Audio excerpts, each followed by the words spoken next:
پھر اللہ نے زکوٰۃ کو فرض کیا، مالداروں پہ زکوٰۃ. خذ من اموالہم صدقۃ تطہرہم بہا وتزکیہم وصلی علیہم. زکوٰۃ اتنا بڑا عمل ہے کہ اللہ تعالیٰ ہمیں کہتا ہے کہ میرے نبی پہ درود پڑھو، فرشتوں سے کہتا ہے میرے نبی پہ درود پڑھو، اور خود بھی کہتا ہے کہ میں اپنے نبی پر درود بھیجتا ہوں.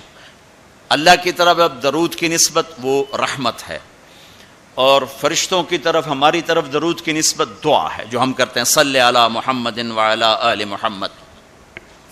تو اللہ تعالیٰ نے ہمیں آپ کو، پوری دنیا کے اہل ایمان کو، فرشتوں کو حکم دیا کہ میرے نبی پر درود پڑھو، اور خود بھی پڑھتا ہے، ان اللہ وملائکتہ یصلون علی النبی. جو لوگ اللہ کے نام پہ خرچ کریں گے تو اللہ تعالیٰ کہہ رہا ہے وصلی علیہم، اے میرے حبیب ساری امت پر نہیں، جو تیری امت میں میرے نام پہ خرچ کریں گے ان پہ تو درود پڑھ. اگرچہ یہاں صلی دعا کے معنی میں ہے کہ تو ان کے لیے دعا کر، آپ ان کے لیے دعا فرمائیں. تو مال خرچ کرنے والوں کے لیے اللہ اپنے حبیب سے فرما رہے ہیں کہ ان کے لیے آپ دعا کریں. صلی علیہم ان صلاتک سکن لہم. آپ کی جو دعا ہوگی اور آپ کی جو صلات ہوگی، جو آپ کا درود ہوگا، دنیا اور آخرت کے سارے مسائل ان کے حل کر کے لے جائے گا. ان کی دنیا بھی سکھی کر دے گا، ان کی آخرت بھی سکھی کر دے گا. تو اللہ تعالیٰ نے زکوٰۃ فرض کی، اور بہت تھوڑی فرض کی. پہلی امتوں پر تھی 100 میں 10 روپے، اور ہماری ہے 100 پہ 2.5 روپے. اور اتنا فضل فرمایا کہ پورا سال پیسہ پڑا رہے، پھر کہا اس میں سے 2.5 روپے دے دو، 2,500 دے دو. اگر استعمال ہو جائے تو کوئی سال سے ایک دن پہلے اگر وہ مال خرچ ہو گیا ہے تو زکوٰۃ ختم ہو گئی.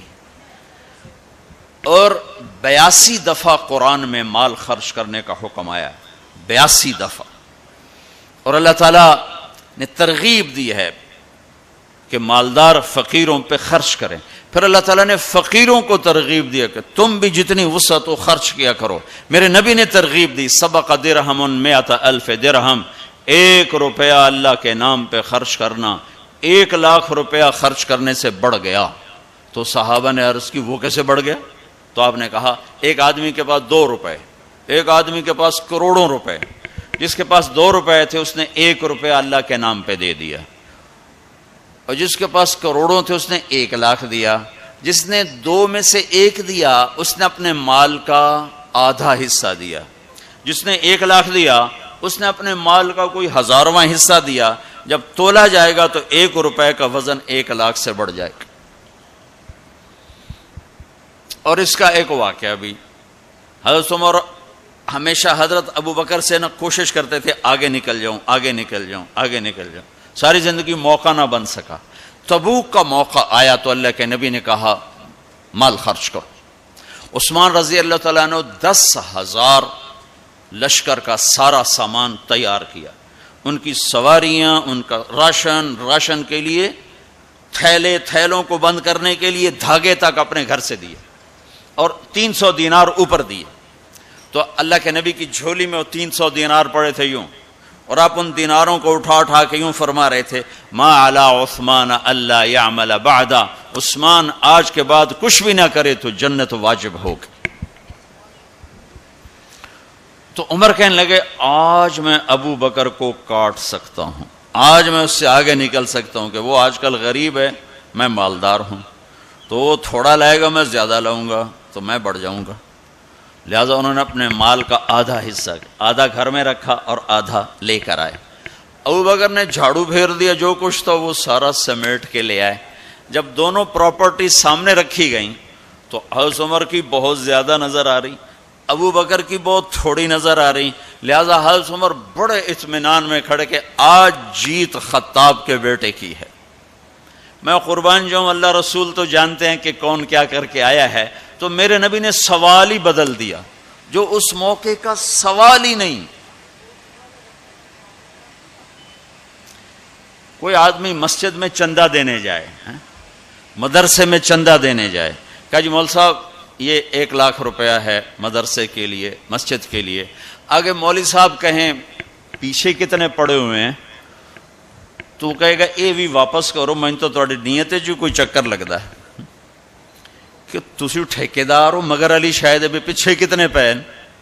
یہ موقع کا سوال ہے ہی نہیں. مولوی صاحب کو چاہیے جی جزاک اللہ یہ لیجئے رسید بسم اللہ, پھر بھی موقع آئے تو دیتے رہیں. تو میرے نبی نے پوچھنا یہ تھا ابو بکر کتنا لائے ہو, عمر کتنا لائے ہو, اور یہی اس موقع کا سوال ہے.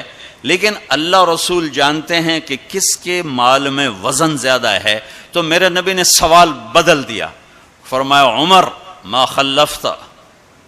واہ واہ, عمر پیچھے کیا چھوڑ کے آئے ہو؟ تو حضرت عمر تو وہیں دھڑم ہو گئے گا با میں گیا. سوال سے ہی وہ پتہ چلے گا با میری کلی اڑ گئی, گئی وکٹ. عمر ما خلفت یا ما ترکت لأہلک, یہ دونوں الفاظ ہیں. پیچھے گھر والوں کے لیے کیا چھوڑا؟ تو پہلے حضرت عمر بڑے جوش میں کھڑے تھے, پھر ایک دم ڈھیلے ہو گئے. کہنے با جی آدھا چھوڑا ہے آدھا لایا ہوں. پھر آپ نے کہا ابا بکر ما خلفت یا ما ترکت لأہلک, ابو بکر تو پیچھے چھوڑ کے کیا آیا, بچوں کے لیے کیا چھوڑ کے آیا؟ تو انہوں نے کہا ترکت اللہ ورسول, میں تو اللہ اس کے رسول کو چھوڑ کے آیا ہوں, باقی سب کچھ لے آیا. تو اس پر عمر کہنے لگے ابو بکر میں نہیں تجھ سے آگے بڑھ سکتا, کوئی بھی تجھ سے آگے نہیں بڑھ سکتا. اور اگلی سنو,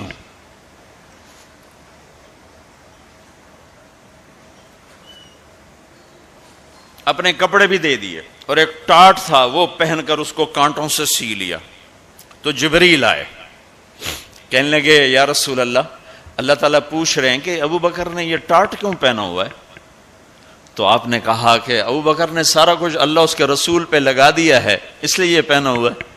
تو کہا یا رسول اللہ, اللہ تعالیٰ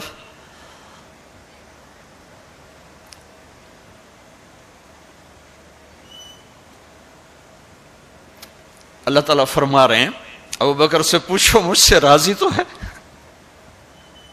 مجھ سے راضی تو ہے, اس فقر میں مجھ سے راضی ہے؟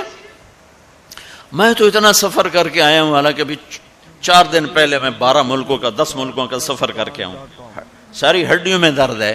میں اس لیے آیا ہوں کہ چلو کوئی بخشش کا بہانہ مل جائے, کوئی بخشش کا بہانہ مل جائے, اللہ راضی ہو جائے. آپ سارے اس لیے حج پہ جا رہے ہو کہ اللہ راضی ہو جائے. جو سارے جہان سے کہتا ہے مجھے راضی کر, وہ کہہ رہا ہے ابو بکر سے پوچھو مجھ سے راضی تو ہے. تو آپ نے کہا ابو بکر تیرا رب تجھے سلام بھی کہہ رہا ہے اور پوچھ رہا ہے کہ راضی ہو. تو ابو بکر کی چیخیں نکلی, میں اپنے رب سے راضی, میں اپنے رب سے راضی, میں اپنے رب سے راضی. میرے بھائیو بہنوں, زندگی ایسے گزار کے مرو کہ اللہ کو ملے تو اللہ خوش ہو کے مل رہا, ایسے نہ مرو کہ اللہ کی بارگاہ میں پیش کیے جا رہے ہوں مجرم بن کر, قیدی بن کر. تو اللہ اس کے رسول نے مال لگانے پر زور دیا. اللہ چاہتا تو سب کو مال دے دیتا, کسی کو فقیر کسی کو مالدار. مالدار کا شکر کا امتحان لیا, فقیر کے صبر کا امتحان لیا. کہ اللہ فقیر کا صبر دیکھے گا, مالدار کا شکر دیکھے گا. اور جب مالدار لوگ زکوٰۃ نہیں دیتے تو پھر عزتیں نیلام ہوتی ہیں. جب سب کچھ اپنے اوپر لگانے کا ذوق بن جاتا ہے اور اپنے ہی بڑے بڑے زیور, کپڑے, گھر, گاڑیاں. یہ بھی لاہور کا واقعہ ہے. بیگم صاحب ڈرائیور کے ساتھ گئی ہیں اور واپسی پہ کہہ رہی ہیں اسلم ڈرائیور آج میری بڑی اچھی قسمت, وہ ساڑی میں نے لی تو میں سمجھ رہی تھی 1 لاکھ کی ہے, وہ تو مجھے 75,000 میں مل گئی, بڑی سستی مل گئی. خوش ہو کے ڈرائیور کو بتا رہی. تیسرے دن ڈرائیور کے بیٹے کا بازو ٹوٹ گیا, وہ آ کر کہتا ہے صاحب جی میری تنخواہ میں تو اس کا علاج ہو نہیں سکتا, تو مہربانی کر کے کچھ میری مدد کر دیں, اس کا علاج ہو جائے. تو صاحب کہتے ہیں اسلم تمہیں پتہ تو آج کل کاروبار بڑا مندہ ہے, تو میرے پاس تو گنجائش نہیں, میرا ایک ڈاکٹر دوست ہے میں اسے فون کر دیتا ہوں, وہ تمہاری مدد کر دے گا. جب اس طرح ہوتا ہے تو پھر ڈاکے, چوریاں, قتل و غارت شروع ہوتے ہیں. جب اس طرح ہوتا ہے تو مالداروں میں تکبر پیدا ہوتا ہے اور غریبوں میں ظلم پیدا ہوتا ہے. تو زکوٰۃ ایک بہت بڑا عمل ہے. 2.5% تو فرض ہے اور زکوٰۃ دینے والا سخی نہیں اللہ کی بارگاہ میں. ہاں بخیل بھی نہیں, سخی بھی نہیں ہے, بخیل بھی نہیں.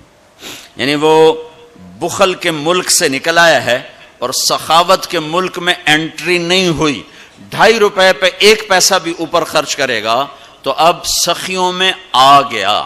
پھر جتنا بڑھتا جائے گا اتنا آگے بڑھتا جائے گا. اور اللہ نے فرمایا مجھے میری عزت کی قسم جنت الفردوس میں بخیل داخل نہیں ہو سکتا. اور اللہ شیطان کہتا ہے کہ مجھے عبادت گزار بخیل سے کبھی ڈر نہیں لگا کہ اس کا بخل اسے ضرور جہنم میں پھینکے گا. نافرمان سخی سے ہر وقت ڈرتا رہتا ہوں کہ اس کی سخاوت کب اسے جنت میں پہنچاتی. آپ نے سامری کا نام تو سنا ہوا ہے, قرآن میں بھی ہے, جس نے موسیٰ علیہ السلام کی قوم کو گائے کے بچے کی پوجا پہ لگا دیا, بچڑے کی. اللہ نے کہا سب کو قتل کرو, سارے پکڑے گئے, قتل کیے گئے. سامری بھی آ گیا. موسیٰ علیہ السلام نے کہا قتل کرو, جبریل آ گیا. موسیٰ, اللہ تعالیٰ کہہ رہے ہیں اسے قتل نہ کرو, یہ اپنی موت آپ مرے گا. تو موسیٰ علیہ السلام کہنے لگے جو سارے کفر کا سبب بنا اسے کیوں چھوڑ رہے ہیں؟ تو اللہ تعالیٰ نے کہا سخی ہے, سخی کو قتل کرنا مجھے اچھا نہیں لگتا, چھوڑ دو, اپنی موت آپ مر جائے گا. کافر کو سخاوت قتل سے بچا گئی. جب ایمان والا کوئی مرد عورت سخی ہوگا تو اللہ کی بارگاہ میں کیسے اونچے مرتبے لے کر جائے.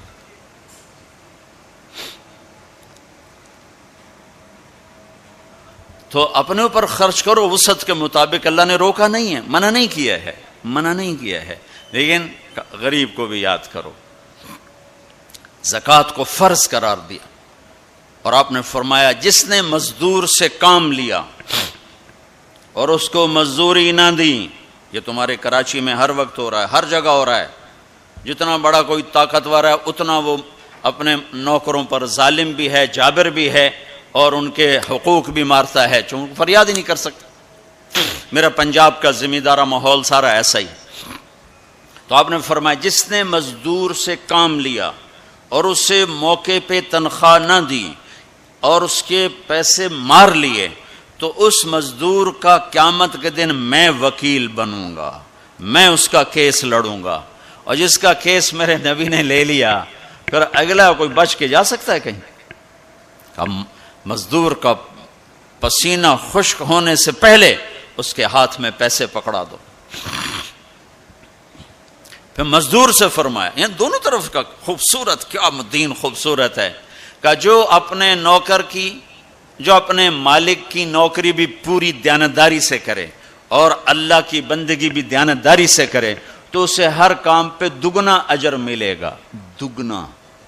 یعنی میں ایک نماز پڑھتا ہوں میری 10 ہیں, اس کی 20 ہوں گی.